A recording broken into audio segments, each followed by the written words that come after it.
Hey everybody, Sean here. So just a heads up on this episode. We've started this transition into our new studio, where we'll be doing video format moving forward in our new studio in person. And this was a test run. I thought it would actually go smoother than this, but it didn't. It's actually not terrible. Not terrible. But at around the hour mark, you'll notice like the audio turns into blocking trash.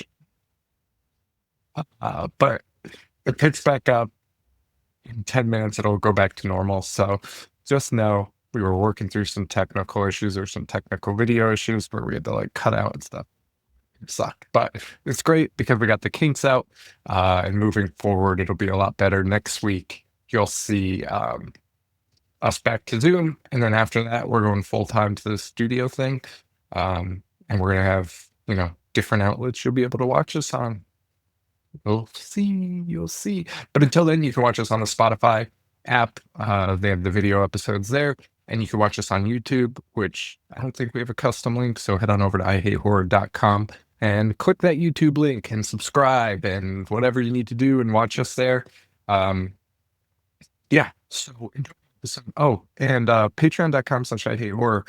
Me and producer Lexi dropping a bonus app on the Oscars and the state of the movie theater biz, baby. I think this is going to be a reoccurring show. I don't know how often, probably every other week. That's my hope. That's my hope. She's not going to approve that, but we're going to try. We're going to try. It's called Hollyweird. So check it out. We're going to kind of like focus on the new movies, new releases, things like that, new TV shows, or just any TV shows, but we'll see how it goes. Anyway, so thank you guys so much. And yeah, what do they say? Like mind the mess, mind the gap. I don't know. Anyway, enjoy this episode, guys.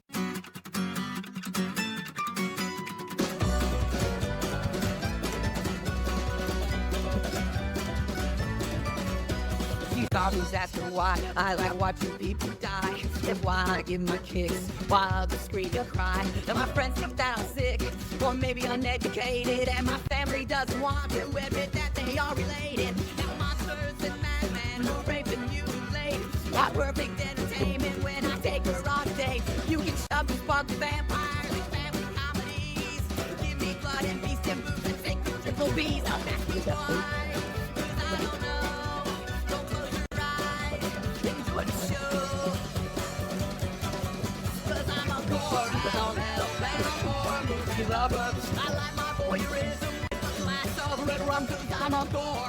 Hello, everybody, and welcome to the Horror Show. Show that dissects, mutilates, dismembers, and butchers all of your favorite and not so favorite horror movies and other cult classics. I'm Sean. I'm Joe. Hello, Joe. What's going on? Nothing, man. We got a new studio we're test running. This is our first test run on it, and then hopefully most of our episodes will be this way. So that's pretty fucking cool. It's You did a great job. Thanks. It was Labor of love. a labor of love, which we already did that take once and had to cut because of technical issues. So It's going it was a labor swimmingly. of love, and then I was gonna say, it was a team effort. But But it wasn't. it wasn't. Joe trusted me to do this and spend some money, and we'll see. There's gonna be some changes to the things around here, but we got the Mangler, we got The Freak? the Freak from Castle Freak? Castle Freak. We got Ghoulies. That's original from the theater. Did you see the Link poster? I did. That's a fantastic. 1984 Italian poster. Wow. And we got our boy, whatever his fucking name is. Anthropophagus. Anthropophagus guy, but his name was like, In the movie? yeah. I don't remember. I feel like it was something weird. It was either a name like Adam, or it was like Giuseppe? or it was like the mutant or something. It was bizarre. But yeah, we got Critters. got Killer Critters, Clowns. Pee-wee. Pee-wee. Yeah. got all sorts of stuff. I got Norm Macdonald's book back here. Nice. It's just to show our influences and things like that. Speaking of influences, I wanted to pitch to you for my 40th birthday. in April. Maybe a Ace Ventura 2 When Nature Calls live Ooh. show. Oh yeah. All right. Thank you. April's wide open. Thank you. So April we should just do whatever the fuck we want. All right. Ace Ventura 2 is straight up one of the funniest movies. No, I agree. People have like come at me for saying it's one of the best comedies ever. One of the best ever, Yeah. dude. I don't care. Like, I'm sorry. Like, the fucking okay, the rhino scene makes me feel like I feel like everyone likes. No, maybe not everyone likes that scene. I don't know. That scene's the funniest fucking thing I've ever seen. But all the scenes, when you watch it, you're like, fuck, I forgot about this. I forgot about this. Dude, just him tweaking nipples when they're showing him the video. Pretending to give head. Yeah. Yeah, it's fucking insane. Putting a slinky down the Great Wall of China. Dude, and that guy fucks like everyone in his movies. It's so nuts. That is not a character that should be fucking anybody. And yet every movie he's just like getting the most beautiful women of all time. That's a huge plot point in Ace Ventura 2, because at the end they find out that she's not a virgin. And the first one, dude, where he's like swinging. Fucking unreal. First one, not great. I don't really love the first one. I do like the first one, but I'm have to rewatch it. unapologetically a bigger fan of Yeah, the no, second. we should do that. Let's do that for your birthday. That'll be fun. Just what the Buddy Disgusting crowd wants. Oh yeah, they're gonna love it, baby. Oh, fuck it. We are kicking off March Garris here, Yes. recording right before our live show. We have we got time. Right before our live show for February. So, but we are kicking off March Garris here with Sleepwalkers, which I could have fucking sworn we did an episode on, but we did not. We did not. No. That we did seems not. insane. 1992. Did you say you saw this in theaters, or you had your dad rent it for you? No, my dad. One of the earliest, like, not earliest, I shouldn't say that. Well, 92 is pretty fucking early. I was 7. But like one of the like core memories for me, especially for like horror movies, was my dad went and saw it in theaters because he was a Stephen King mark. And he came home and for whatever reason was like telling me all the insane shit that happens. He was like, there's dead cats hanging from trees. This guy takes a corkscrew to eye. Those were the two things I remember him telling me. And I was like, I need to see this fucking movie. And it evaded me for a while. And then I ended up seeing it later on, I think in like 6th grade or 7th grade or something like that. And it, I don't know what my initial impression was. What's your impression now on it? Mixed feelings. I don't hate it, surprisingly. I think it's kind of fun. It's way campier. So I had seen it when I was younger too, and haven't revisited it. It's way campier than I remember. Yeah. Yes. Well, it's weird because it's not campy at the beginning. Well, I'll get into it, but it's not that campy at the beginning, and then suddenly it turns into a fucking joke fest. The main guy is dropping one-liners after the kills. You're just not even kills, just every Every fucking scene. Yeah, scene. yeah. Is just like, ugh. It's fucking insane. Directed by Mick Garris, like you said, April 10th, 1992. $15 million budget, $30 million box office. This movie is insanely offensive. It has me in a tizzy. Because Ron Perlman is in a movie with a bunch of people that turn into cats. And he isn't fucking one of them. And that is so fucking offensive to me. I actually think he looks so much like a cat that when he was in Sons of Anarchy, I feel like they used more makeup to make him look like a man in Sons of Anarchy than they do when he played like Beast in the Beauty and the Beast TV show. I agree with that. And when he shows up, he's a police officer in this. Yeah, he looks like he's in cat makeup. You would think that was the angle they were going for. It's one of them. It's weird because as I was watching this, I had like totally forgotten the plot. And actually, I'll talk about it in a minute, but I totally forgotten about the plot. But she mentions that there's other sleepwalkers. Yes. And she's like, I can sense them. And Perlman comes in like late in the movie, and I was like, "Oh, does he help them? Is he a sleepwalker? He's not. He is not. He's a man. He's also arguably more of a maniac than either of the Oh, Sleepwalkers. 100%. The things that he says in a short amount of time is like, holy shit. And the things he does is fucking crazy. It's fucking weird. And you know, the last 5 to 10 years, the horror world has really emphasized trauma. Yes. As like the themes, and just absolutely sick with allegories. But this might be the original. Did you know this whole movie beginning to end? You might not have picked up on it. Do you know what the allegory is? I don't. Pet allergies. Is that factual? No. You had me there. I was like, holy shit. That's nuts. Stephen King was like, you know, the theme for this film is going to be pet allergies. We're going to dive deep into the trauma of people that are allergic to pets, which essentially this movie is. So there you have it. It starts, well, do you have anything else? Let me ask you right off the rip, who's the best actor in this movie? Well, weirdly, fuck, who is the best? There's a right answer. It's gotta be the mom. No, mom. I'll go mom. Okay. What do you think? Clovis. Oh, Clovis is no doubt the best actor in this movie. I like when Clovis turns into a Saturday Night Live cat prop. And it's just this like fur paw that somebody's controlling to scratch it. Yeah, starting off March Garris pretty strong here. And I don't have any notes on Mick for this episode. I there's just too much to talk about in this movie. Are we announcing anything? I feel like we should, because I feel like Why not? it would hype it up. Okay, here's the deal, everyone. March Garris. This is Joe's pick for March Garris. Next week is going to be my pick, which is Quicksilver Highway, a made-for-TV movie that he did. Kind of hard to find, but it's on YouTube if you want to watch it. And then the week after that, we got a special guest for March Garris, the man himself. That's right.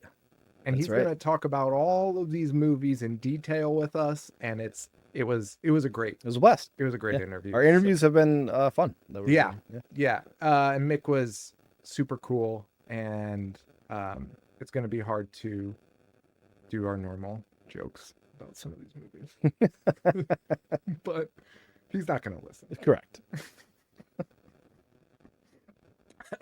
I mean, honestly, he's a super cool guy, super down to earth, and he seemed very realistic. Like he talked about the critics not liking them, and he just does what he wants. And yeah. He just makes the movies he wants, and they are Mick Garris movies where you can spot one from a mile away.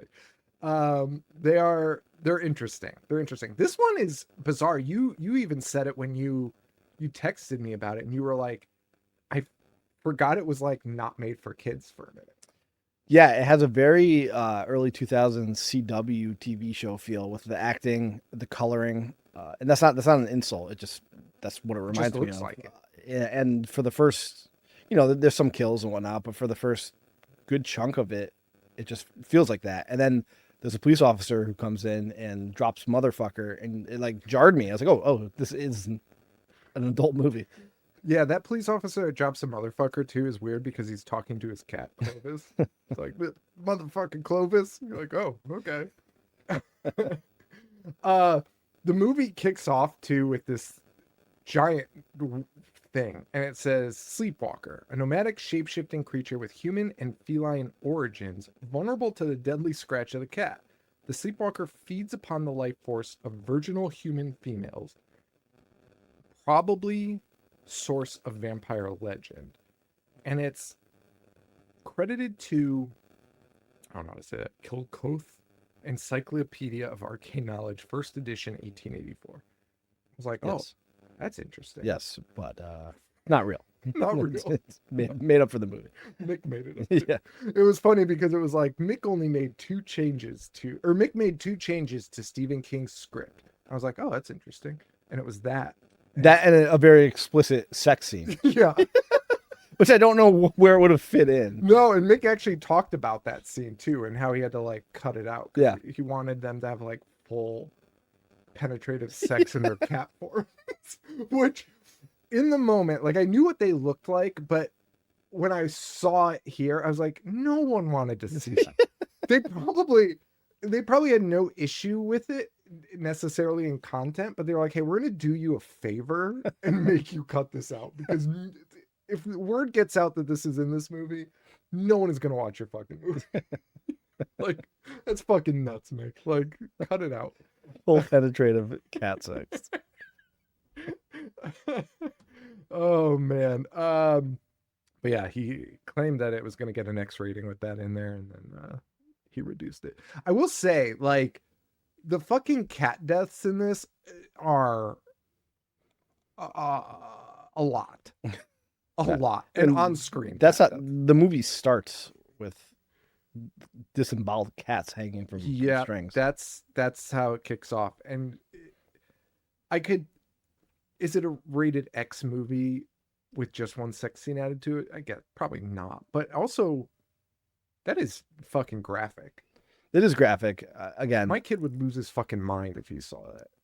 Same. So would Tina, if she had walked into the room at that time. She'd be like, you can't watch this in the house. All right. Well, we open up with a couple cops investigating a house where a mother and son are missing. Now, is this the same house? Is this supposed to be after what we saw? I think this is a different house, right? This is where they came from. Where they came from. It looks exactly like the same house. I'm sure it is. And weirdly, there's a cop, and I was like, that looks like Mark Hamill, but there's no way it fucking is. It is. It is. He looks like fucking Rickety Cricket from It's Always Sunny. Yeah. It's so fucking weird. And he does he invented the CSI take off your sunglasses and say a one line. I wanted the Who, whatever that song is, to play so fucking bad. Yeah. Dude, because the cop is like, because they're seeing dead cats hanging everywhere. And one of the cops goes, what do you think it happened? And he goes, he takes off his glasses and he goes, I don't know, but someone sure doesn't like cats. Someone should be like, yeah. I agree. It was fucking psychotic scene. The cops go inside. They start hearing a cat crying, which leads to the discovery of a dead woman who they actually say is a little girl, I guess because of the braces, with a rose behind her ear. Yes. And the cop's reaction is so funny. They're just like, a rose? We then go to Travis, Indiana. And it's not a Stephen King movie until a fucking 1950s song. Well, Stephen King / Mick Garris, I guess. They both love the 50s. They do. They love that shit. And they need a 50s song to play while at some point in the movie. And we get a couple of them. God bless them. Stephen King's love for classic rock is crazy. Like I remember a good chunk of his books that I had read, like the chapters just have quotes like of song lyrics. Yeah. He's an interesting guy. And this time we got Sleepwalk by Santo and Johnny. Yes, classic. I actually never thought about that song. Like, you've heard that song a million times. Right. Never thought about that song once in my life. Like, what it was, who performed it, because there's no words in it, right? It's like a instrumental. Right. And that shit was featured on like television shows at the time. Like, it wasn't Ed Sullivan, it was some other fucking TV show. But I watched a clip of it, and it was like, the guy was like, you're gonna love this act, Santo and Johnny. Could you just imagine like late night today being like, here's two guys playing a fucking instrumental, the slowest instrumental that you can only slow dance to. It's the only purpose of it. Here it is live. Enjoy the next 3 minutes. But hey, good job for Santo and Johnny there. And then we go, while we're listening to that, we're in this house and we see this fucking shirtless guy reading comic books and cutting himself open with a knife. The purpose, unsure. It does not come back. No. And this guy is the second coming of Arch Hall Jr., in my opinion. And for those of you who don't know, I guess just Google him because I can't. He's this weird baby-faced guy from like the 50s and 60s that did EGA and a few other things, but he has this like insane baby face. Insane baby face, and he always plays it like an original number in all the movies that he's in, but he didn't have any hits. I didn't even know that about him. Was he a singer? Yeah, but like I don't even think he has a full length record. But yeah, he would do like I think even in EGOT he has multiple numbers. Yeah, that's and they're his songs. Which is so funny. Like, what was that? Was that like, hey, Elvis is doing this? It has to be. We can't get Elvis, so let's get Arch Hall Arch Hall Jr. What up? This kid's gonna take the world by storm. Literally, like the polar opposite of Elvis. Like, no charisma. Weird short baby face. Blonde, just like bizarre. Like that is not the guy you go with for that. I can't believe you're referencing Arch Hall Jr. That's fucking awesome. If anything, this is an Arch Hall Jr. fan podcast. We need his face on the wall. Oh, yes. We'll find one of his records. We need Paul's picture. We need Arch Hall Jr.'s face. Yeah. We just print one out and throw it up there. That works.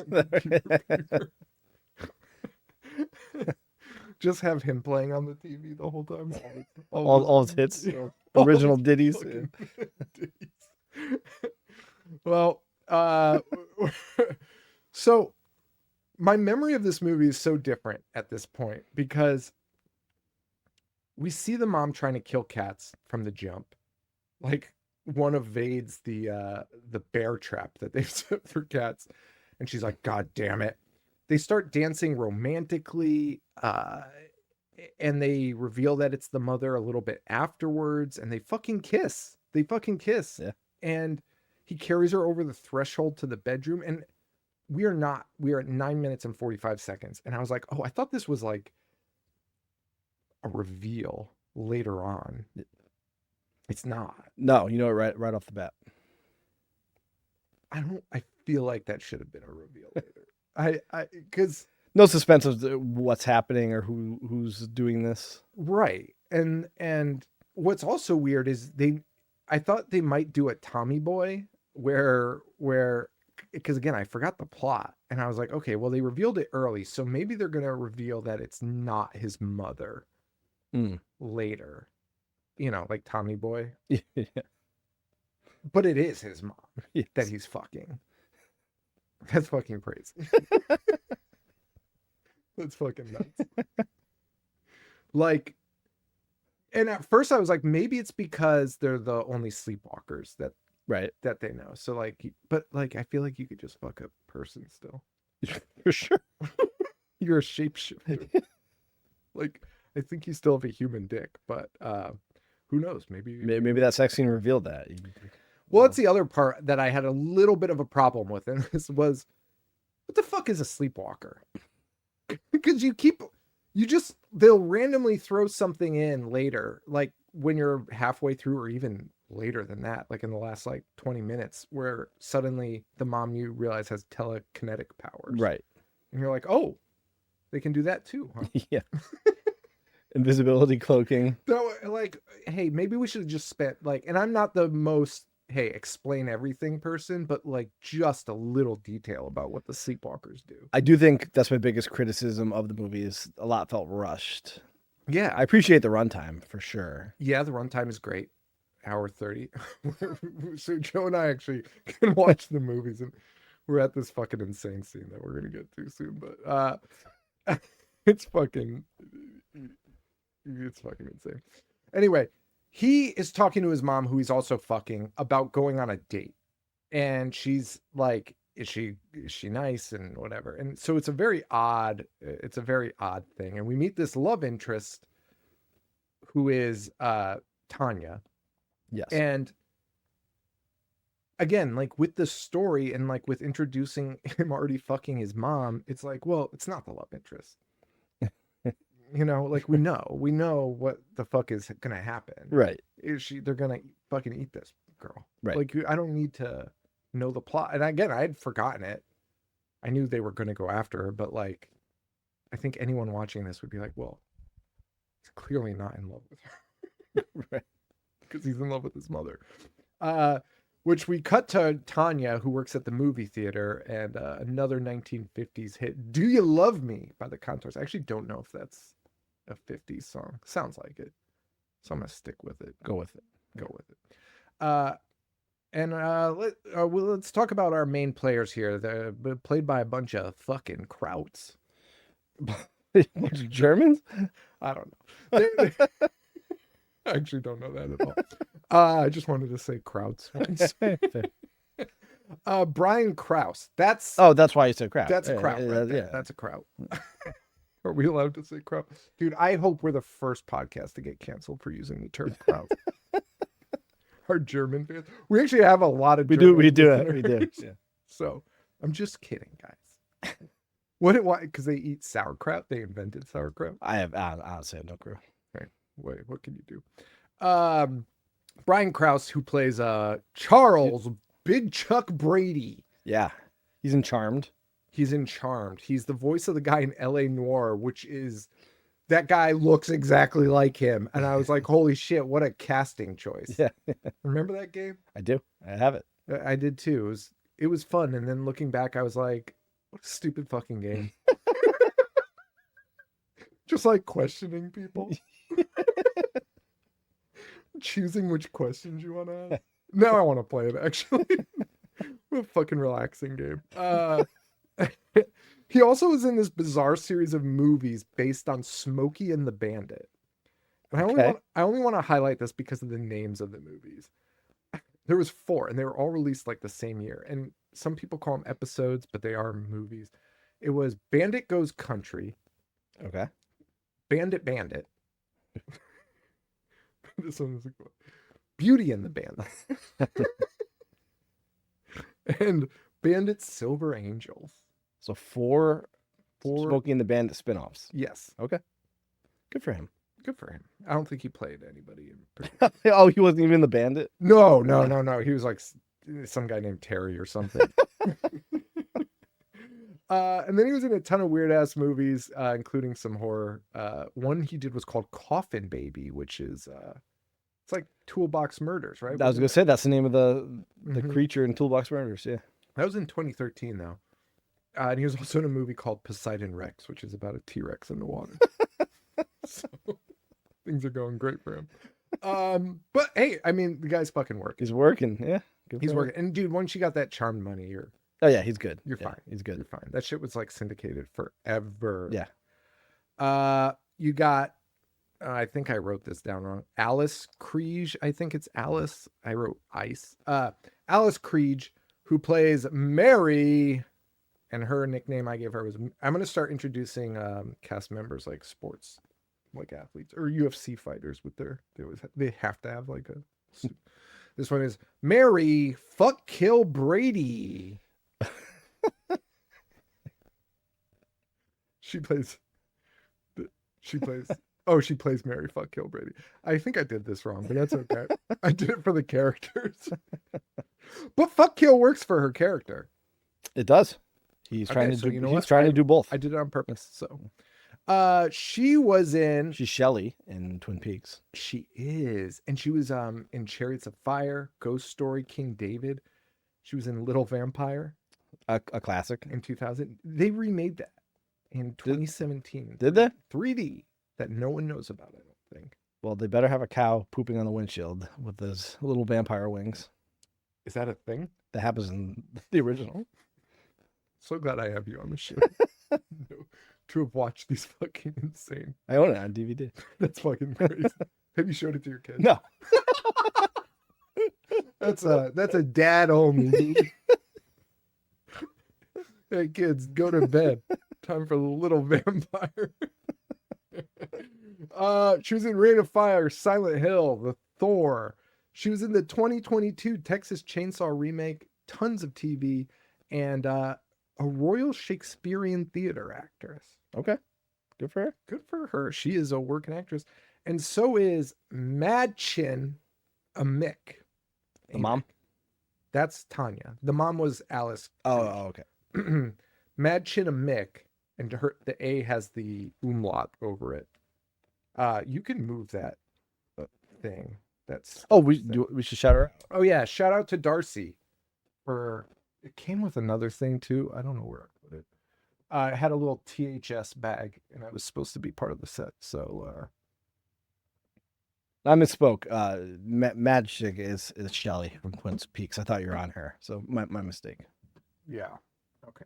Oh right, yes, yeah. That's why it wasn't in. I knew I wrote it down, and then I didn't see it in the notes.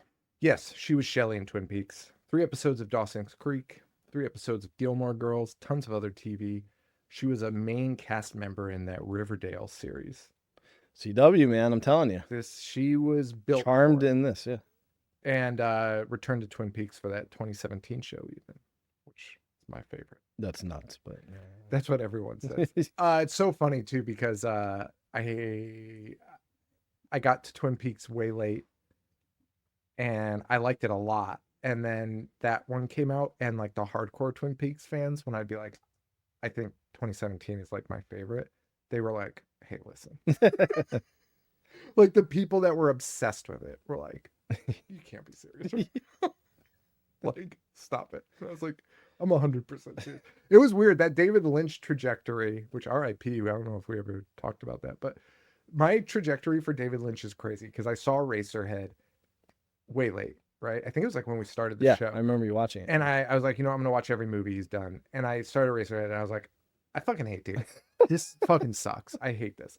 And I rewatched Eraserhead recently and I still don't love Eraserhead. Eraserhead really turns me off. It's so gross. It's fucking vile. It is gross. It's so fucking gross.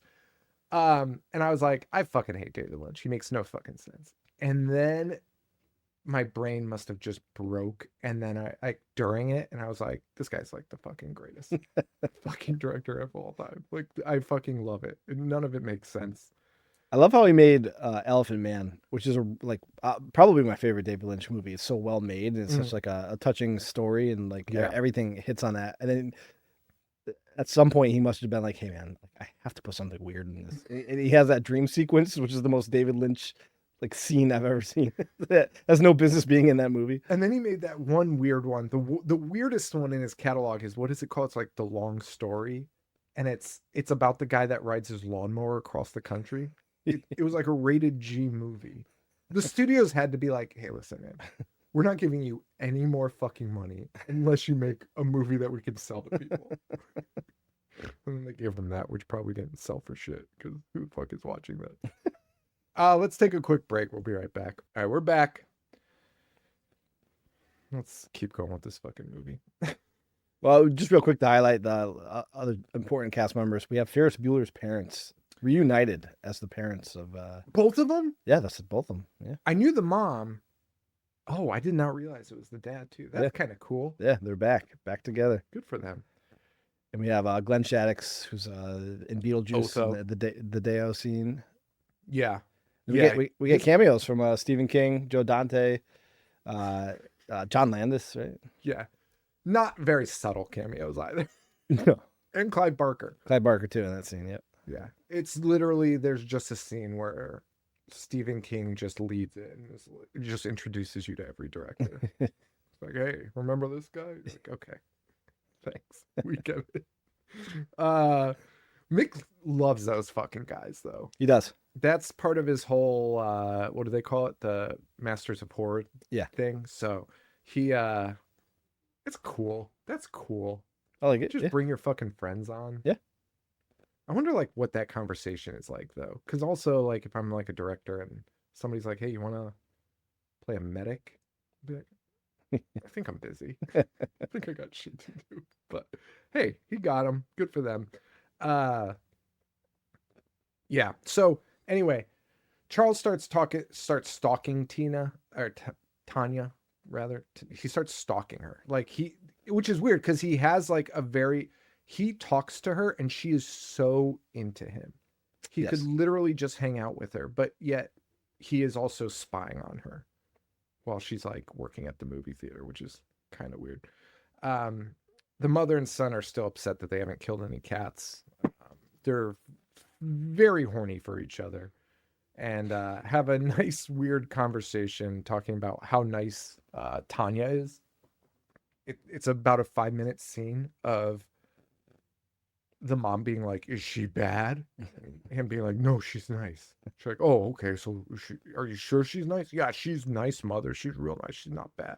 And that happens for like 5 minutes, and you're like, "All right, we got it. You need a nice girl," which is weird because like they won't say virgin, Yeah, which they said in the blurb in in the the top. beginning. Yeah. They just keep calling her nice. Which would probably be the best way we move forward with that instead of like being like the weird virgin sacrifice thing. Like, let's just move to nice people. Sure. Because their souls probably taste better. I guess so. My soul for sure tastes like shit. Not the nicest person. I'm rewatching The Sopranos now. I'm glad we can still go off on these tangents in person. It's not just an online thing. So lucky for you guys. I'm watching The Sopranos again. And I forgot how alarmed I get when Tony says something and I'm like, oh shit. Like that sounds like me sometimes. It's like when I get aggravated or something. I'm like, fuck, that's not good. That is not good. Because for those of you that don't know, he's not a good guy. So if you thought he was, you're wrong. He's fucking terrible. Also, I think I'm coming around to Buzz's side on this. I think I like it more than The Wire. Okay. I think it's a better show. I mean, that's fine. Yeah, that's fine. I don't agree. We're a little bit many years removed from Buzz that I feel like the stink is coming. Because sometimes he has a take that you're just like, oh, it'll change it. Like I'll change my opinion. No doubt about that. If he tells you a movie you like, and he's like, that's the best movie ever, you're like, oh, well, you know what? The movie sucks. It's like, that's the funniest movie ever made. You're like, We just had a conversation about Hot Rod. I really enjoyed Hot Rod when it came out, and Buzz was like, "This is the funniest movie I've ever seen." And I was like, "Well, Hot Rod sucks." And then I revisited it recently when I was sick with the flu. I just wanted to throw something on, like something mindless, and I couldn't even finish it because I just kept thinking about him saying that. I'm like, "This movie fucking sucks." The movie is funny as fuck, but yeah, it's totally ruined at this point. But so Charles goes to school. He's going to school with this girl, same school. Otho is the teacher and is a real dickhead. He is a dickhead. He's a fucking... You're on this kid's side. Which is like, we shouldn't be there. Correct. This kid's the villain. Yeah. Right. And Otho, the scene that killed me was in the class, which by the way, he's like, you were from Ohio, right? And Charles was like, what? And Otho's like, you said you were from Ohio. And he's like, oh yeah. And that, for whatever reason, triggers Otho's like, yeah, he's helping. He's like, this guy's, he's lying. This guy's fucking, like, it's not, you'd be like, he didn't hear me. It's not like he was like, what's Ohio? Or he wasn't like, no. And it's like, well, your transcripts say, oh yeah. Right. He's like, you're from Ohio. And he goes, what? That's a good point. Otho loses his fucking mind. That's a good point. Digs up all his past transcripts. Yeah. And but the scene that killed me in that was one of the students is passing a note and Otho grabs it and opens it. It is one of the most detailed, and by the way, it was like a jock, right? And it was a detailed drawing of two people fucking in a car with the man's ass hanging out. And it said, "Be my Valentine." It is such a great picture. It is so nicely drawn. And Otho crumples it up. But I just thought it was so funny that they couldn't even be like, just scribble a drawing on this. Yeah. And instead they got like a world-class artist to draw two people fucking in a car. Fucking ridiculous. Yeah. But anyway, so he's the dickhead and he suspects Charles, which is weird. And I feel like Mick should really make something set in the 50s. I think that's what he needs to do because this whole thing is very retro. And like teachers are using corporal punishment. Like Otho is slapping kids' hands with rulers. Yeah. And Ron Perlman talks about spanking a grown adult. and you see a teacher, like when class lets out, you see a teacher taking a kid by the ear Yeah. out of the classroom, which was that even a real thing? Happened to me in Mr. Schaefer's class. Get the fuck out. With our buddy Mike and Brian. We were all in the same class. He did that to me. I feel like at that point that might be a bit like where a teacher's just like, I'm gonna do this fucking thing. Grabbing you by the earlobe. Yeah. That was the guy that looked like the Marx brother, right? He's correct. Groucho. Yeah. Teachers are so weird. High school teachers in particular are so weird. They like reveal too much about themselves. Like, wasn't he like super like, I'm into the Beatles? The biggest Beatles fan of all time. Yeah, like he had tapestries on the walls. He did. And you're like, okay. Like, He did. It's his whole personality in the classroom. And then that woman, what was her name? He got real mad at me for correcting him that Rock and Roll Hoochie Coo was by Rick Derringer and not the Edgar Winter Band. He was like, I was there. I was like, okay, well, it's I was in the studio. it's a fact. You can look it up.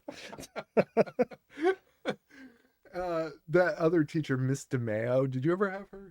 I didn't have her, but I know she was was. an Yeah. English teacher too. Maybe it was an English teacher thing.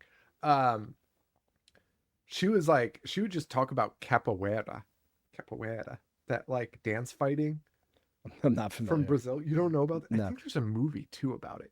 It was like it's not fighting, it's dancing, 100%. Like a real dance off. It's a dance off, Okay. a true dance off. But there's like, I guess you can call it like fighting maneuvers in it, but not really. It's very weird. Anyway, she was. Were you at the Blarneys dance off? I don't think so. It was like legit. Like people like signed up to compete, and there was like a cash prize, and Nick Albino joined in and pulled out a toothbrush that he had in his pocket for some reason, and just moved around brushing his teeth the entire time. Some of those people up there you rated, but then they would do shit that you're like, it's one of the funniest fucking things. No, that's a Hall of Fame. It's incredible. Because people are like judging. Did he win? No. Did he win? Like, did he advance to any round, or was it just a single round? It was a single round per person. Yeah, so he didn't advance, but he was a crowd favorite. I do have to say, the crowd was going nuts. That is, Yeah. I like that. I like that a lot. It's so fucking funny. So, yeah. Anyway, he should make a movie in the 50s. Charles meets Tanya's mom. He goes to pick her up one day, who loves gravestone rubbings enough to hang them all around the house. Yes, That's a fucking move. And he impresses his mom with his knowledge of gravestone rubbings. Yeah.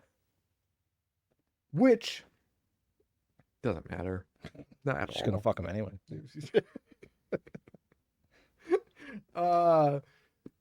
Charles drives her home. Or no, Charles drives home from her house, rather. Sorry.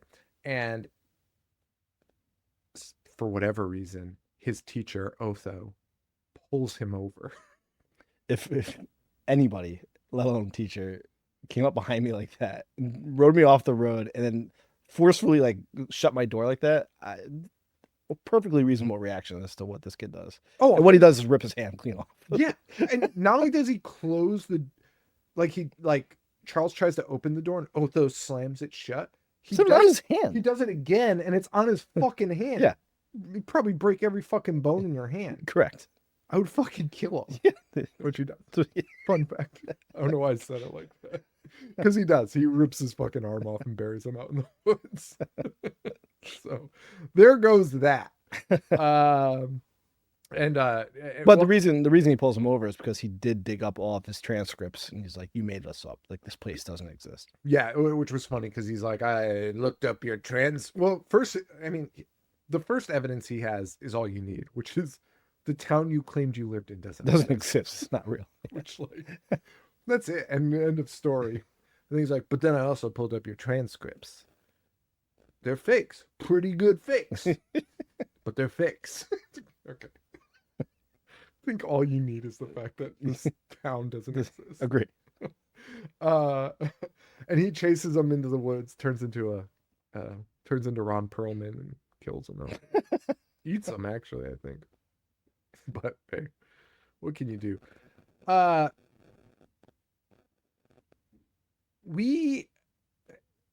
have a note about Ron Perlman there. Anyway, we meet another cop, not Ron Perlman, who keeps his cat Clovis in his car with him and talks to it like an absolute fucking insane person. Fucking most bizarre conversation I've ever heard with a fucking cat in my life. Also, I love that this whole premise of a cat, the cats being the kryptonite to these sleepwalkers, that they were like, I don't know, like have the cop drive around with a cat. Honestly, not a bad solution. I'm not gonna lie to you. No, and I like it, but you know, the scene we're actually watching it right now, the scene where that cop ends up dying really bummed me out. He really took the piss out of me. He should have been the hero. He should have been the hero, and his poor cat like curls up on him. Yeah. At the end of that scene, after he's dead, and you're like, oh fuck. Yeah. It's the heaviest part of this movie. Poor Clovis. Yeah. After a scene full of just one-liners and zingers, then they're like, hey, by the way, we're gonna shut this down and make you feel something for the first time in this whole movie. It's so fucking funny. And so the cop chases down Charles. Charles speeds by him. He goes try and catch him. It's just a whole thing. Charles ends up able to pull to the side of the road and disappear his car, which we'll find out is called dimming. He can also change the color of the car. Yeah. These are all powers that will be just randomly revealed at certain times, at very convenient times. Just like, hey, by the way, you also can change the car. Honestly, I'm fine with that. If you have a supernatural being, just make them do whatever you want to advance the story. I'm fine with it. He just pulls over to the side of the road and was like, well, time to disappear. And he just disappears. And you're like, what the fuck? Oh, that's a power too. But cats can see him. Yes. So the cop ends up happening to pull up right beside him. Conveniently, next to the spot you pulled over. Yeah. When he's invisible. And the cat, we see the cat vision. And the cat sees him. And he's just going, stop looking at me, cat, you fucking cat. Stop looking at me, fucking cat. Which is, I don't know why he's adding cat to the end of it, but just to make sure we know that only the cat can see him. Anyway, the cop goes back and reports, he's like, I saw this guy, but I couldn't see his fucking face. Oh, we forgot to mention, when the cop pulls up next to him, when they're chasing him. Yeah. His face shapeshifts when he sees Clovis. When he sees Clovis, it just changes like 18 times into like a baby and then like mostly mutated cat monsters. Yeah. And then when the guy goes back to the police station, he's like, oh, I couldn't see his face. It was a blur. No one else has that issue though. Unless he's just talking about the they do that. Transition. They do look at the photos after, right? And their faces are all blurry. Oh yeah, I guess that's true. But like he's in school. Right. I think it's only blurry to humans when he's shapeshifting. Oh, right. Because he had shapeshifted in those pictures. Yes. There you go. Good job, Mick. Good job, Stephen King. By the way, Stephen King wrote this. Not an original work. Not based on a book. Not a story. Yeah. He was just like, I'm going to write a script. How do we feel about the script? I mean, this and Maximum Overdrive. It's not the best track record. Yes. I like that he did them, and then was just props to him though for being like, nah, I'm not gonna do that again. Did he write Maximum? No, that was a book though, right? I think it was a short, and he directed it. Yeah, and then he made that, and he was like, I'm not going to direct a movie ever again. Yeah, after this, so I'm not going to screenwrite it. Yeah, just let others adapt my work. My books that everyone is fucking obsessed with. I'll just do that. We'll just fucking buy them. Anyway, so we go to the mob, who attacks Charles because he's not getting her this girl to feed her. which they now just are straight up telling us, like, she's food. Right. And they also appear to be looking for other sleepwalkers, which is not really ever discussed ever again. And their big plan is to eat some people and leave town. That's the whole point of this. Also, some good old fashioned cat killing here. They're just killing cats on the screen. And then they fuck. We get the mom and son fuck scene. Yes. Which they're human, but we see a mirror reflection of two cat people having sex. I don't know why that, well, I guess that must have meant that, like, the scene that he shot for the X rating must have been fucking, The mom and son. yeah, but must have been In cat form. crazy. Yeah. Oh, yeah. Yeah. Because even seeing them, it cuts to a mirror and they're fucking in cat form. You know, like they're just on top of each other, I guess. So like the sex scene that he was talking about must have been, Yeah, out of control. Yeah. Otherworldly. For them to be like, that's enough. Cut this shit out. And weird shit with the mom and Charles, which is hard to say after they just fucked each other. Who do you think was the fluffer? You think they had like prosthetic cat genitals? I hope so. That would be awesome. I don't even know what a cat dick looks like. Or a cat vagina for that matter. You don't see them. No, you don't. I have a female cat. I've never seen it. I've never seen it in my life. It would have to be butt sex because you always see their buttholes. They always show you their butts. Oh, yeah. So that's probably what it was. It's probably where they Dude, had the cut. Remember when they made that Cats movie and for whatever reason they put buttholes on all the cats? Well, is that true or is it just an internet rumor? Because I know people were saying release the butthole cut. I think it was real. I think I feel like it can't be. from what I understand, listen.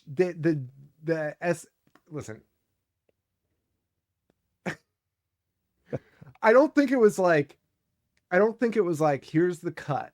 And then they were like, we should probably change that. I feel like they were like, hey, we have these special effects. They had to pitch them the special effects. Like, this is what it's going to look like. And there was probably one pitch where it was very anatomically correct with buttholes. Okay. They were probably like, That I can get behind. they probably didn't edit the whole movie with buttholes and then like pulled the Superman edit Cavill's mustache out and just like erase the buttholes in post. I feel like it was probably like a scene that they were like, pitching the special effects to, and somebody was like, absolutely not. Yeah. Because remember when the Sonic movie came out and they showed the trailer and everyone was like, "Hey, Sonic looks like shit," and the guy's like, "You know what? I'm gonna change." That was everything. the greatest. That movie and the studio. I don't know who it was, Universal or whatever, but I don't know. Them backing down to that should be like an all-time moment for like for movie cinema. studios. Yeah, I agree. Because that was such good feedback, and instead of just like muscling their way through And it, losing a ton of money. right? Yeah. And it became the fucking biggest fucking. Now they hit. have 3 sequels that are doing well. Yeah. Or 2 sequels. Yeah. That Sonic was so fucking hideous. It looked like shit. Remember when they Chippendale? made that Chippendale movie and included Ugly Sonic? That was fucking amazing. Like, that's how big that was. That's fucking mental. Yeah. That movie will not age well because it was just a bunch of references from like COVID times. Oh, the Chippendale movie? Yeah. I loved it. I mean, it was good. I think it's like a movie where people are going to watch it and be like, what the fuck? That makes sense. Yeah. You know, like time 10 years down the road. Yeah. Yeah. Right. Like those things don't last. Those like memes and shit. Like they're not eternal. Sure. You know, it's, I don't know. Anyway, as I was saying, They fucked. And somehow that's not the weirdest thing here. The weirdest thing is the mom being like, you better not like that girl. What the fuck? What are you saying? Anyway, Tanya ends up coming over. The mom shows her around, which seems like a perfect time to eat her. No need. Baking. No need to go on the date, right? No. She's dead to rights. The mom has been begging him to bring the girl to the house so she can fucking eat her. And that does not happen. She's in the house for so fucking long. The mom's just showing her around the house. But they end up going on a date anyway, and mom puts a flower behind her ear, which is supposed to tell us that they do that before they eat you, I guess. Mhm. So she doesn't. That's it, though. The flower. Yeah, Short-lived. yeah.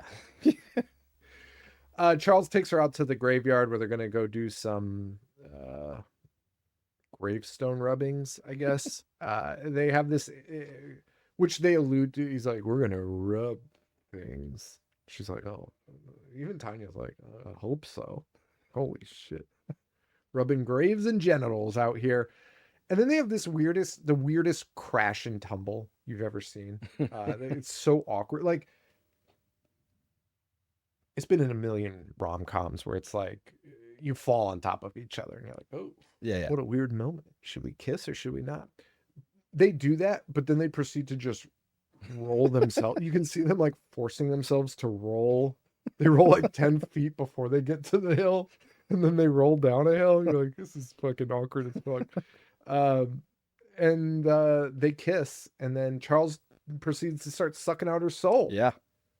But she gets away, and Charles reveals his true colors immediately, which is weird because she's like, "Oh, I lost my breath." I thought he was gonna be like, "Oh, that's weird." That's where let's kiss. Yeah.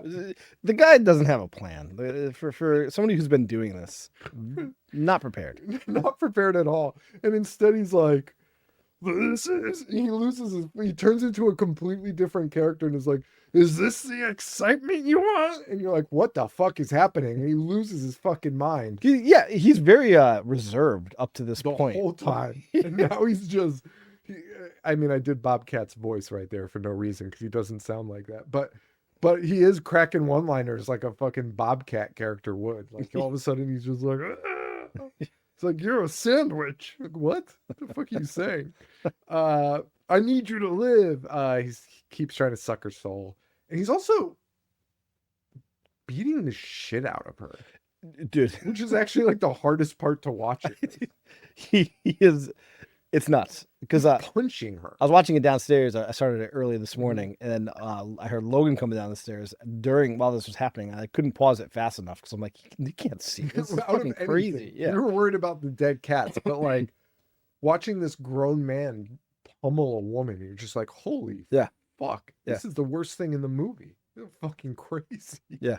And he's beating her up, and he's like, "Why don't you just think of yourself as lunch?" Okay. It's like Madison was fair enough. Fair enough. when you put it that way. She manages to escape by hitting him with a camera, and then checks to make sure he's okay, which is bizarre because she knocks him out and he's fucking laid out. Yeah. And then she's like, Charles, and then he yells, "Pika baby." Not what. Pika baby, I lied. We know. She knows. Pika baby, I lied.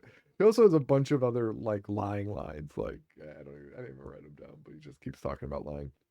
And then she finally corkscrews him in the eye, which is pretty fucking crazy. And his response? "Look at this shirt. My mom's gonna kill me." You think Scream ripped it off a little bit? That's great. Mom's gonna be so "What a mad. lie." Maybe. And then he said, well, another line that's insane in that scene is he goes, "Well, Tanya, when exactly did I lose your trust?" What? I don't even know what that means. That's after he's like beating the shit out of her and shapeshifted in front of her. And told her to be his lunch. Like, I'm just going to eat you. Oh boy. But she escapes. Our cop friend shows up to save Tanya. The one that was with chasing him Clovis. before. Yep. And we're like, oh, fucking thank God. He stabs him in the ear with Charles stabs the cop in the ear with a pencil. Yeah. Is that what it is? I believe so, because then he slams his head into the ground. It's honestly a good scene. It's a great scene. It's fucking crazy. And he yells, "Cop kebab." This movie rocked. Cop kebab. But before he's about to kill Tanya, before he can do that. Sorry, I just remembered the other stabbing scene that's coming up Which one? with a vegetable. Wait. Not in this scene. It's coming up. Okay. later. I feel like I don't even remember that. Okay, well, we'll just talk about it.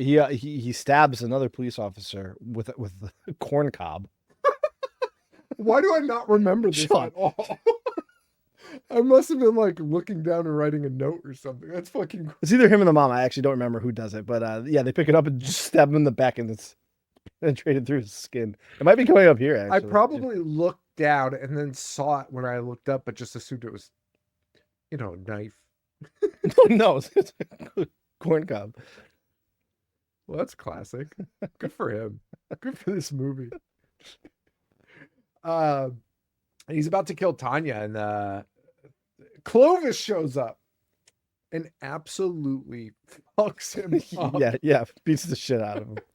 It was you set these things up with like obviously bad guys and they do terrible things, and then the payoff is them getting their comeuppance. We have the corn. This is the cop. Yeah, this is the cop that it happens to. They get their comeuppance, and making it be a cat where you're like, fuck yes, like fuck this woman beater, like that is such a fucking amazing scene. Just tears his face to fucking shreds. It's a long scene of this cat just mutilating him. Yeah, it's so good. Like you were saying, he's holding the prop cat to his face and just thrashing around. Yeah. You know what? Let's take a quick break and we'll be right back. And I'm gonna watch this fucking corn cob scene. All right, we are back. So Clovis fucks up Charles. Charles goes home, and it's gonna take him some time to heal. Like most creatures, when this happens, it's not a quick healing process. Right. The mom's like, "Make yourself dim." This is where it gets again weird, because he can only do it for like a couple seconds. And she's like, "Oh God!" I'm like, "Well, what the fuck does that mean?" By the way, Ron Perlman just fucking cut to a giant close up of Ron Perlman's face screaming. I've never seen more of a cat person in my life. That was fucking crazy. Why does he have fangs? It's fucking nuts. Never seen anything like that. So he goes home, can't heal himself. We get our Stephen King, John Landis, Clive Barker, Toby Hooper cameo where they're cops investigating it. Dude, Stephen King cannot help himself when he's an actor, just being like the yokel. Like, oh, I'm not gonna be in trouble for letting kids fuck in the park, and everyone's like, "Yeah, man, just fucking relax." Although I will say, having everyone treat him that way for the first time, like usually that character is just whatever, but having everyone in the scene be like, "All right, man, just fucking get the fuck out of here," was like the best part of that, because that character usually just is whatever. Tanya gets custody of Clovis after reporting everything to the police. They end up going to Charles's house, where they find nothing because they've dimmed everything, including the cars and themselves. And Tanya is struggling at home because she's seeing visions after this terrifying encounter. Charles shows up to the house, which is the corn cob scene. She kills all the police. Yes. For the most part. She takes the two cars and treats them like Larry. Joe, that is my exact fucking note here. Wait, where? Oh, Charles' mom shows up to her house and Three Stooges the police's heads together. Yeah, I forgot. She does not. She just Three Stooges them. Good move. Good self-defense. Can we start a self-defense school for just using Three Stooges maneuvers? Probably pretty effective. I think it would be. Dude, fuck. I don't know if I've ever talked about this on the show. I took Japanese in my senior year of high school. Terrible idea. It was the first year they offered it. And she took us, I don't even know why, because karate is, I don't think Japanese. I think it's Chinese? I don't know either. It doesn't matter because it was ran by a white guy anyway, and not a Japanese guy. He proceeded to go on the longest rant about The Last Samurai. Not that it was played by Tom Cruise, but that samurais cannot hit blades together. Those blades are too thin and too detailed. You do not clang them together. He was so fucking mad about it, Joe. I have never seen a human being take more offense to anything less serious in my life. He then proceeded to teach us about self-defense with his biggest thing, and he did it multiple times in multiple, like scenarios, like when this happens. And his main thing for self-defense was throwing pocket change in people's faces and then attacking them. And he had like an assistant, and he'd be like, all right, so I'm walking down the street and this guy's coming up to get me. And he's like, whoa. And he had change in his fucking pocket, throw change, and then the guy would be like, ugh! And then he'd like fucking leg sweep him. Like, that's what you do. It's effective, man. I have someone who may or may not be my neighbor that I know when they go on the bike trail for a walk, they keep pockets full of pebbles. Hey, For the very reason. I don't think it's effective. No, man. If you're about to run up on somebody and they throw change into your face, you're going to be confused and stunned for a second. But I think you're just going to be like, oh, I have to act right now. I don't think you're going to be like, whoa. I might. That's pretty shocking. Why would somebody have a pocket full of pennies?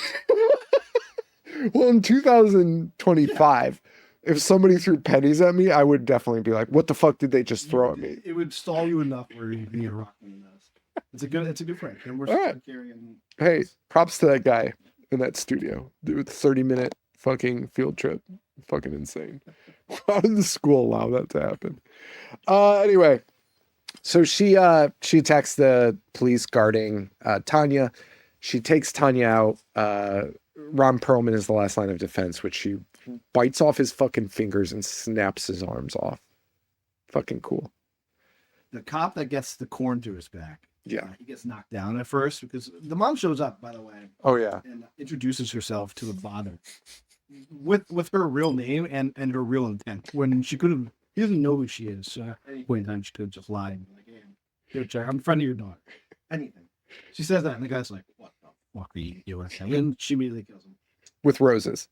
With roses. And then says the same thing to the mom while she's inside the house. The mom's screaming, I hope you die. Throws the mom through the window.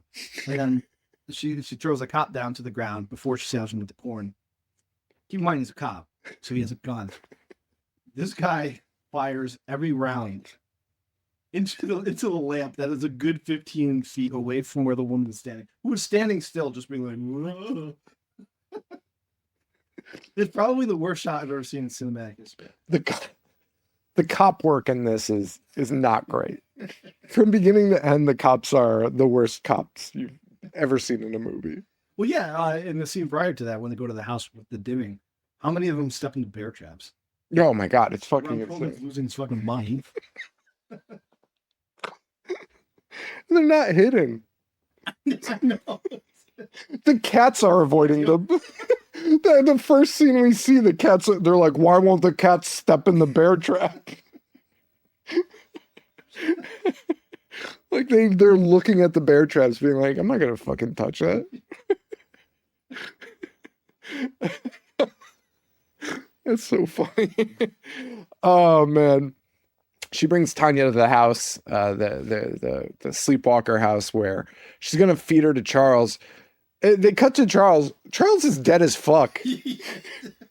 It's so gross. It's one of the grossest scenes, the grossest scene in this movie, but like one of the grossest scenes in like horror movies. He's just got this bloated cat face. His face is swelled up. It's fucking disgusting. It's so fucking gross. And she's like, can't you see he's sleeping? And Tanya's like, that motherfucker's dead. That guy is fucking dead. And she's like, he's not dead. He needs to dance. And that's when we learn they also have telekinetic powers because she's able to turn on the record player. And she's like, you have to fucking dance with him. And Tanya's like, well, that's going to be hard. And then she pulls an old Weekend at Bernie's using like, I mean, I think she ends up bringing him back to life, I guess. But at first it seems like she's using telekinetic powers to like prop him up and like dance, because he's not very with it. But then he does. He gets it together there. Just threw in the scene, he was still a few minutes, just threw the sheriff into the front yard. And that's where there's a bear trap right there. I've never seen anything more clear as day. If you thought we were exaggerating. Yeah, he picks it up and throws it at the fucking sleepwalker. Fucking ridiculous. She dances with the corpse, and they're about to suck Tanya's soul, but Clovis shows up. Yes. And the police show up, and they break through the window. They save Tanya, and Charles has at this point turned into the ultimate demon cat and begins sucking her soul, which the mom yells, "Suck her dry." Right. I think I'm becoming more immature with age. Sure. These- It's a natural progression. That shit cracks me the fuck up. Sucker drop. Tanya thumbs his eyeballs out, buying some time for Clovis to go on the attack. The sheriff shows up, opens the door, which allows a few other cats to come in. And by the way, you know what we didn't highlight was at some point in this movie, all the cats mobilized. They did. All the cats in the town were like, and all went to the house. Yes. And so a couple come in, and I was like, oh, it's kind of a bummer. Like, I wish all the cats came in and like attacked her. Don't worry, because the mom morphs into the ultimate cat form, goes outside, and the cats storm the fucking gate. It's an army. It's an army of cats just ripping her to absolute fucking shreds. Yes. Everything's going super well technically here. I'm gonna leave this as it is. I wish that looped. Anyway, we're ending this fucking episode. This is a test run of everything. The camera's turned off twice. I don't know if the audio recorded, so we'll find out what you guys get. Everything's fucking super. You're getting whatever comes out of this, by the way. So I think there will be a segment that might just be muffled audio, but we'll. The sheriff shows up, opens the door. Oh, I already said that. She gets shredded by cats, which makes her catch on fire. It does. And that's the end. Yeah. She dies. That's the end of the fucking movie. That's the Sleepwalkers. You recommend it? Yeah. It's Me really too. fun. It's fun. It's one of those movies where we're like making fun of it, but if you watch it beginning to end, it's like campy and fun and just You're gonna have a good time. good time. Yeah. For sure. People And, talk about the the early '90s and how the horror was. It wasn't great. It wasn't in a great spot. It And wasn't. You know what? This is as good as you're gonna get. It really is. It really is. In '92, this is pretty fucking good. So that's it. We have a live show to do, so we got to wrap this up. Check us out, facebook.com/IHateHorror, Instagram at IHateHorror. Make sure you check us out on YouTube. Go to IHateHorror.com. The link's there. The episodes are now out weekly on YouTube, so you can see us live. We have the Spotify video too. See how this one comes out. Doesn't look great. But it exists. And that is it. Thank you, everyone. Thanks to Joe. Thanks to all of our listeners. Really appreciate you all. And for Joe, this is Sean. Stay weird. Thank you. Adios.